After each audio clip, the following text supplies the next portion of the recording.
નમસ્કાર, ખબર ગુજરાતના ડિજિટલ પ્લેટફોર્મમાં આપનું સ્વાગત છે. હું તમારો મિત્ર દિવેશ. વાત કરશું સત્યસાઈમાં ચાલી રહેલી ઝોન કક્ષાની શહેરની જે ખેલ મહાકુંભની એથ્લેટિક સ્પર્ધાઓ કે જેમાં એક સાથે 11 જેટલી વિવિધ વય જૂથની સ્પર્ધાઓ ચાલી રહી છે. લગભગ 700થી પણ વધારે સ્પર્ધકો અહીં ભાગ લઈ રહ્યા છે અને 3 દિવસથી ચાલતી આ સ્પર્ધા વિશે માહિતી મેળવશું. આપણી સાથે જોડાયા છે રમતગમત અધિકારી ભાવેશભાઈ રાવલિયા. તેમની પાસેથી જાણીએ જે ખેલ મહાકુંભ છે તેની અત્યારે આ મેદાનમાં કયા પ્રકારનું આયોજન કરવામાં આવ્યું છે, કેટલા સ્પર્ધકો અને આના પછી જે સ્પર્ધકો જીતશે તેને કયા પ્રકારના પડાવમાં આગળ જવું પડશે. નમસ્કાર. ગુજરાત સરકાર શ્રીના રમતગમત યુવા અને સાંસ્કૃતિક પ્રવૃત્તિ વિભાગ અંતર્ગતના સ્પોર્ટ્સ ઓથોરિટી ઓફ ગુજરાત દ્વારા આયોજિત અને જિલ્લા રમતગમત અધિકારીની કચેરી દ્વારા સંચાલિત આજે રોજ જામનગર ઝોન કક્ષાની એથ્લેટિક સ્પર્ધાનું આયોજન કરવામાં આવેલ છે, જેની અંદર અંડર 14, 17 અને ઓપન ખેલ કેટેગરીના ભાઈઓ છે ભાગ લીધેલ છે અને બહેનોએ પણ ભાગ લીધેલ છે.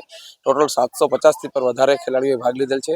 3 તારીખના રોજ અંડર 9 અને અંડર 11 માટેની ઇવેન્ટ હતી, જેની અંદર 650થી પણ વધારે હતા. ગઈકાલે ઝોન કક્ષાની હતી, જેમાં પણ 650થી વધારે હતા. આ બધી ઇવેન્ટોની અંદર જે પ્રથમ અને દ્વિતીય નંબર આવે છે તે શહેર કક્ષાની આવતીકાલના જે સ્પર્ધા યોજાવાની છે એની અંદર ભાગ લેશે અને શહેરની અંદર જે ફર્સ્ટ અને સેકન્ડ આવશે રાજ્ય કક્ષાની અંદર ભાગ લેશે.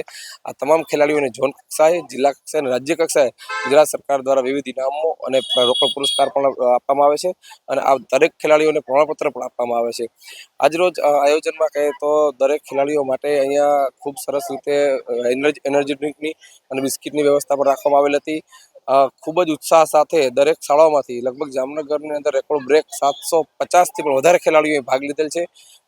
ઘણી બધી ઇવેન્ટો પૂરી થઈ છે, ઘણી બધી ઇવેન્ટો ચાલુ છે, વિવિધ ઇવેન્ટોની આયોજન ચાલુ છે અને ખૂબ સરસ રીતે જે ભાગ લીધેલ છે અને આવતીકાલે પણ આવી જ રીતે જિલ્લાની ખૂબ સરસ રીતે આયોજન કરવામાં આવશે. ખેલ મહાકુંભની વાત કરવામાં આવે તો અત્યારે ખેલ મહાકુંભ 3.0 જે કહેવામાં આવે છે, જે જૂના આયોજન છે તેના બાદ આ દિવસે ને દિવસે સ્પર્ધકોમાં ઉત્સાહ વધ્યો છે કે કેમ, તેમાં સંખ્યામાં વધારો થયો છે કે કેમ, શું કહેશો?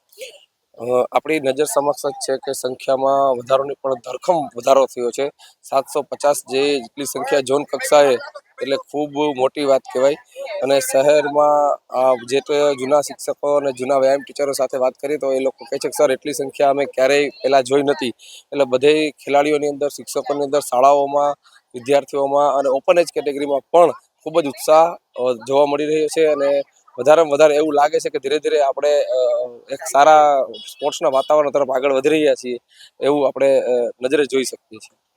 તો જામનગરમાં હાલ સત્યસાઈ મેદાનની અંદર લાંબી કૂદ, ઊંચી કૂદ, ગોળા ફેંક સહિતની લગભગ વિવિધ 11 જેટલી એથ્લેટિક રમતોનું આયોજન કરવામાં આવ્યું છે. ઝોન કક્ષાની આ રમતોમાં લગભગ 750થી પણ વધુ સ્પર્ધકોએ ભાગ લીધો છે. આવતીકાલથી ઝોન કક્ષાનું જે સ્પર્ધા છે તેનું આયોજન ખેલ મહાકુંભ 3.0 ની અંદર થવાનું છે. દર વર્ષે ગુજરાત સરકાર દ્વારા જે ખેલ મહાકુંભનું આયોજન થાય છે તેમાં દિવસે ને દિવસે સ્પર્ધકોની સંખ્યા વધતી જોવા મળી રહી છે. જયેશ ધોળકિયા સાથે દિવ્યેશ વાયડા, ખબર ગુજરાત, જામનગર.